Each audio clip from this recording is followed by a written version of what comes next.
रामायण के जिंदा सबूत वैज्ञानिक भी हैरान। क्या रामायण सच में हुई थी या यह बस एक मनगढ़ंत कहानी है?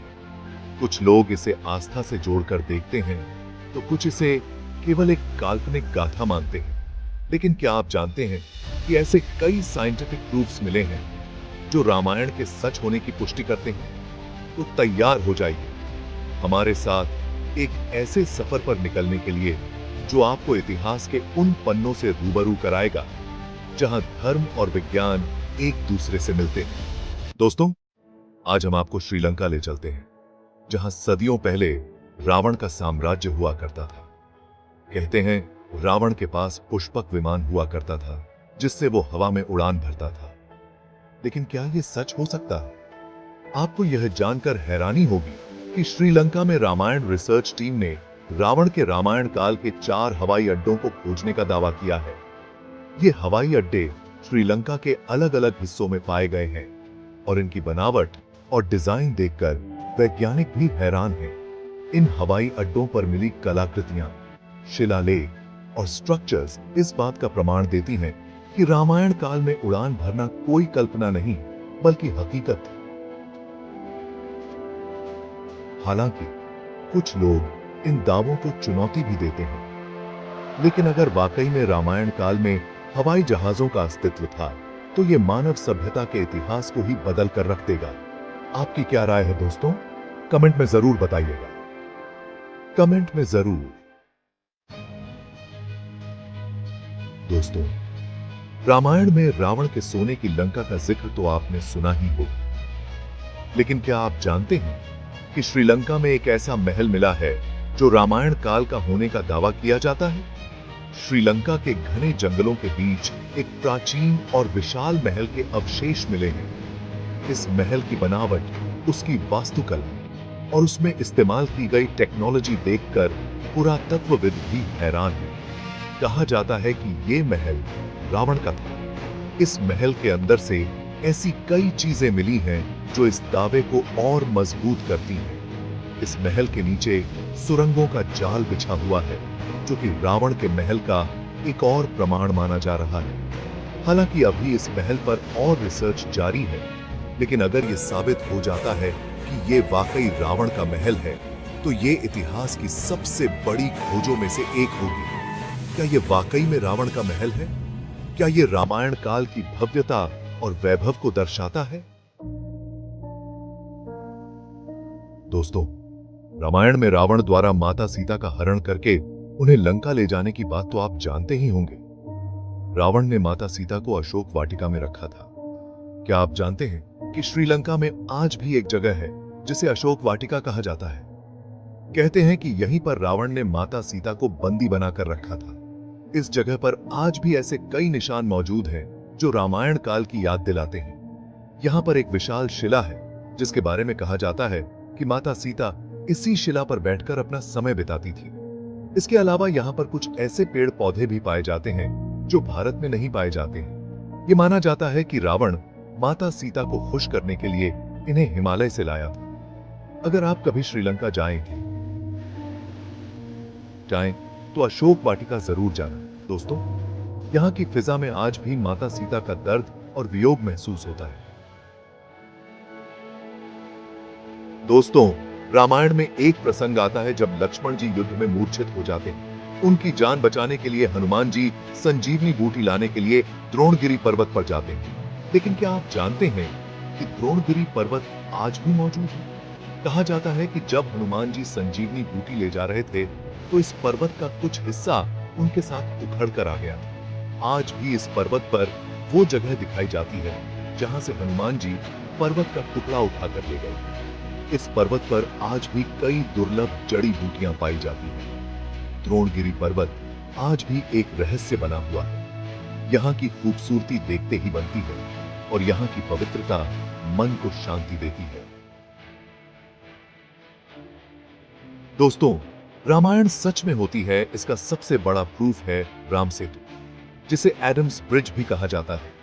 ये पत्थरों का बना एक पुल है जो भारत के रामेश्वरम को श्रीलंका के मन्नार द्वीप से जोड़ता है। कहा जाता है कि ये पुल भगवान राम ने अपनी वानर सेना की मदद से बनवाया था, ताकि वो लंका जाकर माता सीता को रावण के चंगुल से छुड़ा सके। सबसे हैरानी की बात यह है कि ये पुल आज भी मौजूद है। हालांकि समय के साथ ये पुल काफी हद तक टूट चुका है, लेकिन सैटेलाइट तस्वीरों में ये आज भी साफ दिखाई देता है।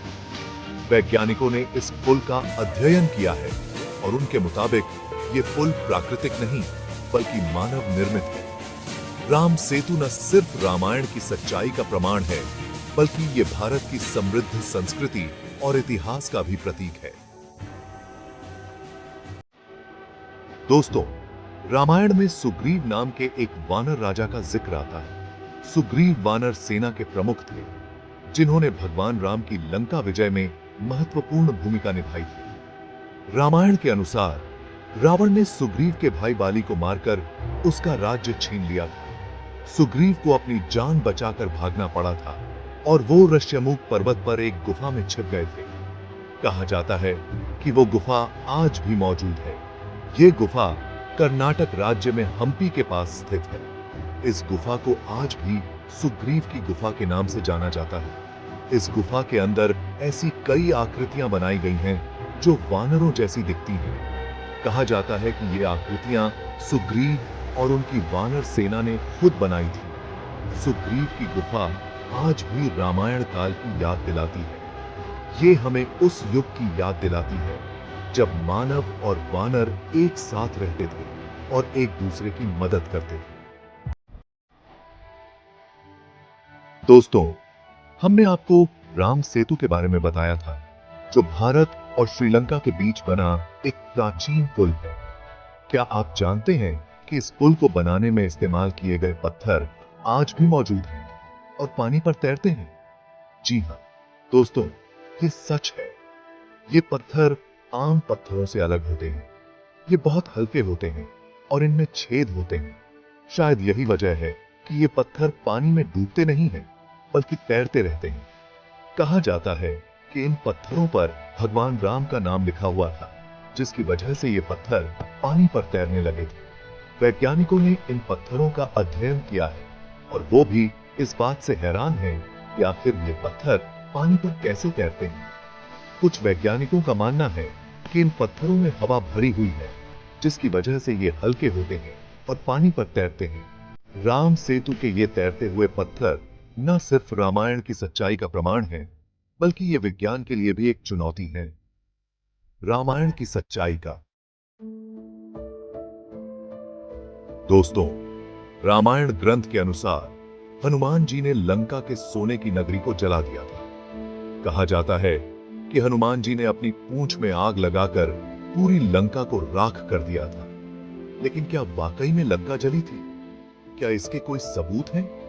श्रीलंका में कुछ जगहों पर खुदाई के दौरान जली हुई मिट्टी और राख के ढेर मिले हैं। कुछ लोगों का मानना है कि ये राख उस आग की निशानी है जो सदियों पहले हनुमान जी ने लगाई थी। इसके अलावा श्रीलंका में कुछ जगहों पर ऐसी ईंटें भी मिली हैं जो बहुत ज्यादा तापमान पर जलने के बाद बनी हैं। ये ईंटें भी इस बात का संकेत देती हैं कि लंका में किसी समय बहुत बड़ी आग लगी होगी। हालांकि कुछ लोग इन दावों को खारिज करते हैं। उनका कहना है कि ये जली हुई मिट्टी और राख किसी ज्वालामुखी विस्फोट या किसी और प्राकृतिक आपदा की वजह से हो सकती है। लेकिन अगर वाकई में लंका जली थी, तो ये रामायण की सच्चाई का एक और प्रमाण होगा। दोस्तों, आज हमने आपको रामायण से जुड़े कुछ ऐसे अद्भुत प्रमाण दिखाए जो वाकई में हैरान करने वाले हैं। श्रीलंका में मिले हवाई अड्डों से लेकर राम सेतु के तैरते हुए पत्थरों तक, हर चीज इस बात का संकेत देती है कि रामायण सिर्फ एक कहानी नहीं, बल्कि एक सच्चाई थी। अब जब आपको इतने सारे प्रूफ्स दिए जा रहे हैं, तो यही साबित होता है कि रामायण सच में घटित हुई थी। आपका क्या विचार है? क्या आपको लगता है कि ये वाकई में रामायण काल के अवशेष हैं या ये महज एक इत्तेफाक है? हमें कमेंट में लिखकर जरूर बताएं। एक बार फिर मिलते हैं एक और ऐसी दिलचस्प वीडियो के साथ। तब तक के लिए नमस्कार। जय हिंद, जय भारत, जय श्री राम।